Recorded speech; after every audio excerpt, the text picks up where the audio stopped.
Hey YouTube, this is Prep for Life here, just doing a quick EDC. I know everybody has an EDC out, but I'm just now getting into the whole YouTube video thing, so I figured start out easy, something I know. So this is going to be my everyday carry. We'll start at the left with the iPhone in the Defender case. Great phone. Has a few bugs, a few problems here and there. Overall, I have to say, pretty good phone considering, the iPhone has been around for, 4 or 5 years and is still one of the top hits of when it comes to wireless. However, no matter how cool the phone is, it will never be near as cool as the Defender D2 case that I have on it. I know this is a very popular case for good reason. It's a great case.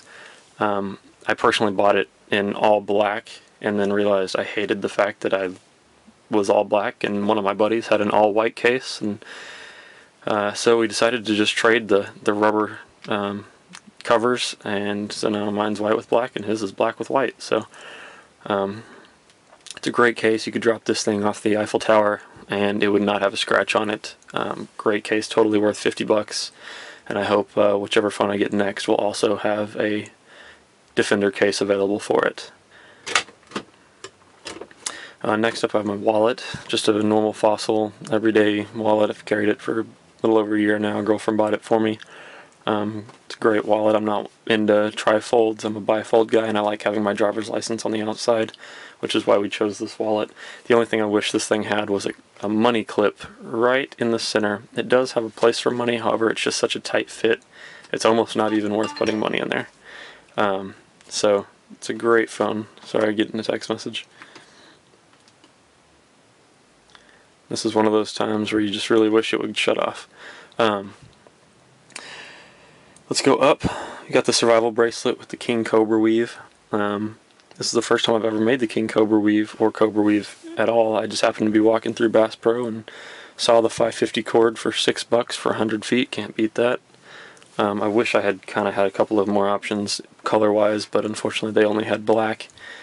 It'll do, whatever. Same day that I made the bracelet, I also made this little keychain, just the regular Cobra weave with a monkey fist, 4 layers with a marble in the bottom. Not so much defensive-wise, although it hurts like hell when you get hit by it. It's more of just something that can hang out just on the tip of my pocket. That way when I'm ready to pull my keys out, I can pull it out. Anybody who wears jeans knows that it's a real hassle to try to pull your keys out in any position other than standing straight up. So that's what that's for. Just have my 2 car keys, my key fob for my Jeep, and then my girlfriend's spare car key. This is a new feature on my keychain. It's a Streamlight Nano. I was hesitant to buy it just because of how small it was, but for $8, worth the risk. I bought it. I'm very impressed with it. Very bright for the size. I think it's running off of like a watch battery, and it is super bright. Has come in handy multiple times. I do live about 30 minutes east of Dallas. Not totally in the country, but far enough away where we don't always have a street lamp to light up the road. So when you're trying to get to your car at night, it is handy to have. To the right, we've got sunglasses. There are Oakley flak jackets. I'll be honest with you, Oakleys are way overpriced. You don't really get your money's worth, but they're comfortable and I like them. They fit. I can wear them when I'm riding my road bike or, just playing around, so they don't fall off my face. I like them.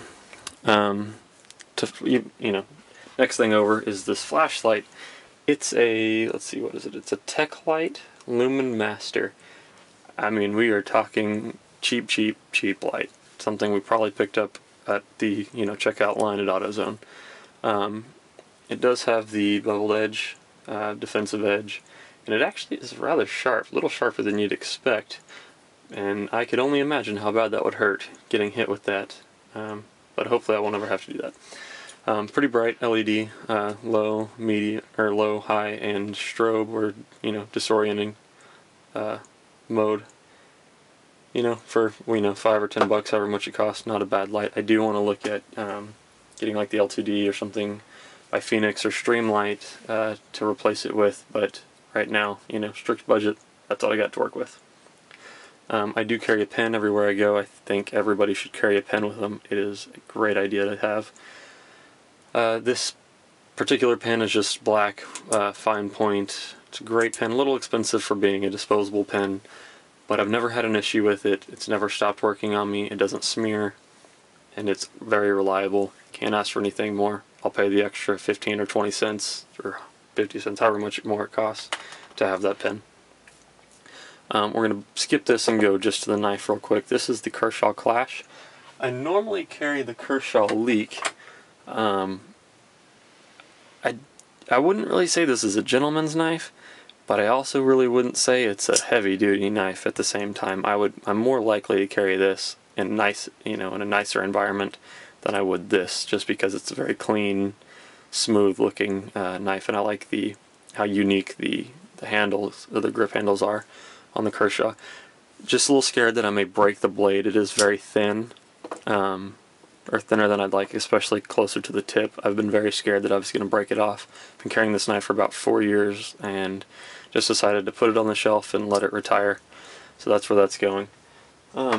So last week I went out and bought just a little cheapo knife to replace it with.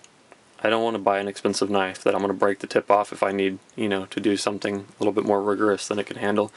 So for $30, I got a Kershaw Clash. For $30, I couldn't ask for a better knife. It is an assisted open only blade. It doesn't have thumb knobs to flip out on, which is okay because I'm left-handed, and typically they're usually for right-handed people. I like assisted open anyways. It's got a pretty solid open anyway, to the point where you almost really want to get a good grip on it, because you're afraid that if you don't, it's just going to flip right out of the back of your hand, which actually, when I bought the knife, the guy at Bass Pro didn't have a great grip on it, opened it up, shot over the counter, and hit me in the foot.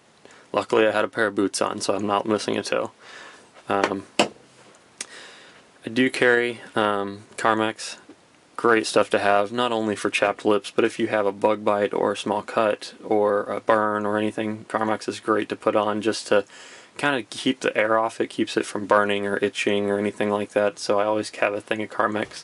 I used to carry the tubes, the liquid tubes, but the issue I found was I live in Texas, and middle of summer you've got that in your pocket and you pull it out and try to use it. It's like water. It's almost impossible to not make a mess with it. So I've switched to the Carmex solid tubes, and I haven't had any problems with it, so I like that a lot. I do carry an XD9 subcompact as my primary carry weapon. Do a real quick safety check. Clip is empty. Nothing in the chamber. This is my first and only concealed carry weapon that I've purchased, given that I've just turned 21 a couple weeks ago. I have to say I really like it. I have shot lots of other pistols. I go to the range a lot. Even before I was 21, I was shooting lots of pistols at the range, just for fun. I tested out all kinds of different subcompact weapons, Ruger LCP, Glock 26, Glock 27, and I have to say, when it really came down to it, I like the XD, strictly because of its versatility and its safety features. Yes, it does have the trigger safety like the Glock and several other gun manufacturers, but it also does have a grip safety, which you can't really see because it's open, but you can see now. You can see this little grip safety here, which does make it handy because there's a lot of controversy over wearing a belly band, and carrying a Glock with a belly band and accidentally hitting that trigger and having it misfire or accidental fire. I think this would really keep that from happening. Realistically, if you just pay attention to what you're doing, it shouldn't misfire. However, you get those people who are hell-bent on saying that they did it perfectly and it still went off. Whatever, that's their problem. But it is it's a little bit big. I may still go down to the Ruger LCP just as a gun, because like I said, I do live in Texas and I'm a pretty skinny guy. This may poke out when I'm wearing a t-shirt and a pair of shorts. I am not sure yet because it's still winter. And that Ruger LCP would be a great gun to just have, in a pocket holster in my back pocket or a pair of cargo shorts. Or I may just fluctuate between the two based on what I'm wearing. I haven't really decided yet, but as of right now, this is my concealed carry, and I really like it. I also like the fact that it's one of very, very few subcompacts with an accessory rail. You know, I know the Ruger LCP has the little grip laser that you can attach to it, and that's all fine and dandy, but I think it'd be nice to, you know, have a flashlight or a laser. Not that it would really make any sense to have it on a subcompact, but if I wanted one, it's kind of cool to know that I could. But other than that, it's a great gun. Shoots nicely. Can't complain for, you know, the $500 or $600 that I paid for it. So, well, guys, that's my EDC for right now. If you have any other questions or comments, let me know, and I will try to answer them as quickly as I can. I am a full-time student, and I do have a full-time job at a financial institution, so I don't have all day long to stare at Facebook, YouTube. But whenever I see somebody comment or leave a message, I'll be sure to get back to you. Thank you for watching.